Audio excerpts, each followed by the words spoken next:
when you win a lot and you become at the top of the sport, you don't just become a squash player. You become more than that. You're also looked at in a way. The players want to see how you win. They wanna, and then you teach that for them. You don't teach it. You teach it by the way you play and the way you win and the way you take losses. Whether you wanna be tough on yourself or fake a smile in front of the cameras and be tough of the when people behind the scenes and all this stuff.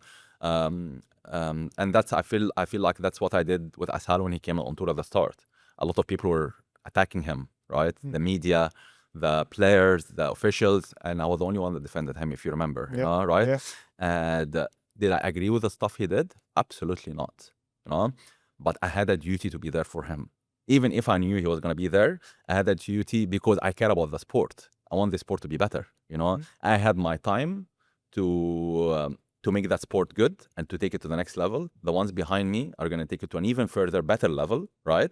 That's why I don't like comparing generations, because as humans, we get better. Yeah. And I had a duty to try to be there for him and to show him my support and try and tell him my opinion about some stuff. And there were moments where I remember there were moments where he played Ali in the final, and then he would call me straight after the final and ask me what did I think. And Mostafa would call you? Yeah, there were a couple of moments he did, and especially at the start. And I used to be just completely honest with him.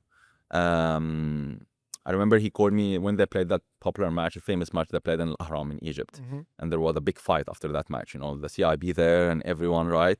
Assal called me literally 15 minutes after that match and asked me what I thought, and I told him, let's speak again in 2-3 days. When I wanted him to calm down first. And then I told him, you were winning 1-0 5-2. I told him you were winning and it was good. And it showed that your level was better than Ali. But to become at that level of the sport, you got to be a street fighter. You got to be a street fighter. Always, it's not, you can't just look nice on court all the time, right? You gotta understand the ins and outs. And I told Assal, you blocked him a few times. Ali would have 2 options. Okay, actually 3 options. I told him 3 options. He will either keep going the same way, go off court, lose because you had an extra weapon on court over him, because you go on court with weapons. If you use the blocking weapon and the opponent is not using it, then you're using 11 out of 10 weapons, and he's using 10 out of 10. Then it's not fair. It's not a fair battle, right? So I told him he had 3 options. He will either keep going the same way, and people will say after the match, to him, you kept your discipline, you kept your fairness on court and all this bullshit, to be honest. But he still lost, right? Or he's gonna block you back, or he's gonna use the referees against you, basically. And I told him, Ali did. There were moments where definitely you took a bit more space, and there were moments you didn't, and Ali definitely gave a look at the referees to get some decisions. If I were Ali, and that's what exactly Ali did. He didn't. I told him, if I were Ali, there is no chance I'm going to block you back, because you're going to be much stronger. You're going to win the battle, right? Maybe if it was me playing, I would have done the same, because I can, even though that he's stronger than me, to be honest, though. With Ali was so clever at doing this stuff in Egypt. He was just smart, and it's all within the game. Nothing wrong with what he did that day.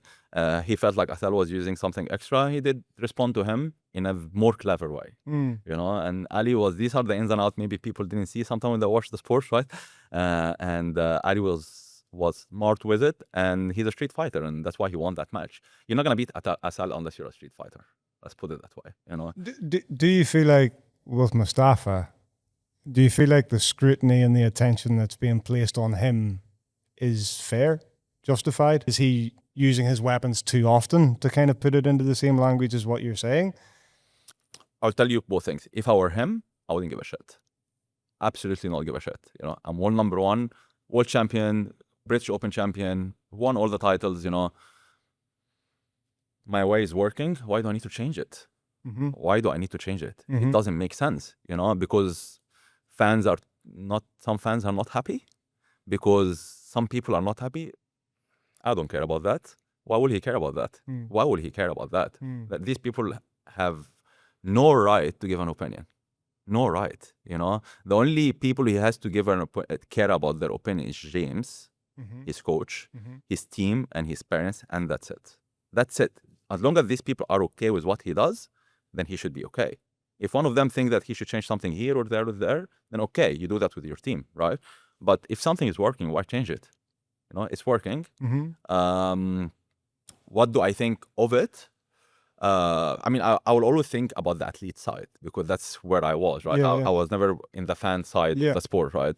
So I have no problem with what he does because if the referees are letting me do it, if everything is giving me the opportunity to do what I'm doing and it's working and it's making me win, I'll be stupid to change it, right? So do I think he takes it too far sometimes? He has been so much better. If you compare it to before, he has been so much better. Yep. But do I think he does something worse than the ones before him? Not really, actually. If you watch some of the old matches, there were worse stuff. It's just that there's more spotlight on him. It's just more TV, more cameras, more slow motions, so it's hard to, and that's in all sports, whether football, whether everything, rugby, everything, right? So I think if he was playing at another time, if he played during, just watch some of the Jonathan Power and Palmer matches, right? Some of the Jancher matches, right? And all of these things, like he's not that far from these guys. Like it is not that bad when we compare it, right? It's just there are more camera, there are more spotlight, there is more social media, all these things. Again, if I were him, I wouldn't give a shit, to be honest. Give a shit. And even when Diego is a close friend of mine, honestly, when he talks to me, I'll tell Diego, honestly, if you want to beat him, you got to just deal with it and find a way to beat him. Look at what Ali used to do. Yeah. Ali would try and find a way to beat him. I would have hated to be at my peak during Assal's time. Okay. Because it was so much to deal with, to be playing him and trying to beat him. And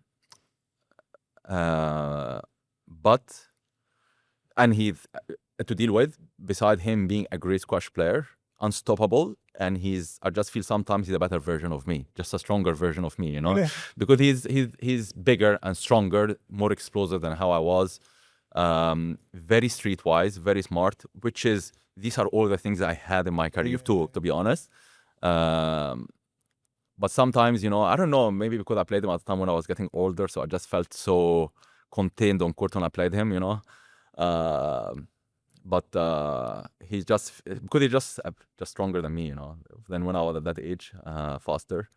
I do think though his time at a world number one is definitely either than the time of the generations before, for sure. Yeah. But in terms of squash level, it's just two different games. Very two different games. You can't compare the squash that I used to play with Rami and Nick and these guys to now. You just can't compare them. But probably Assal was the only one that would have survived that generation. Okay. So Assal and Ali, obviously, they would have really survived that generation.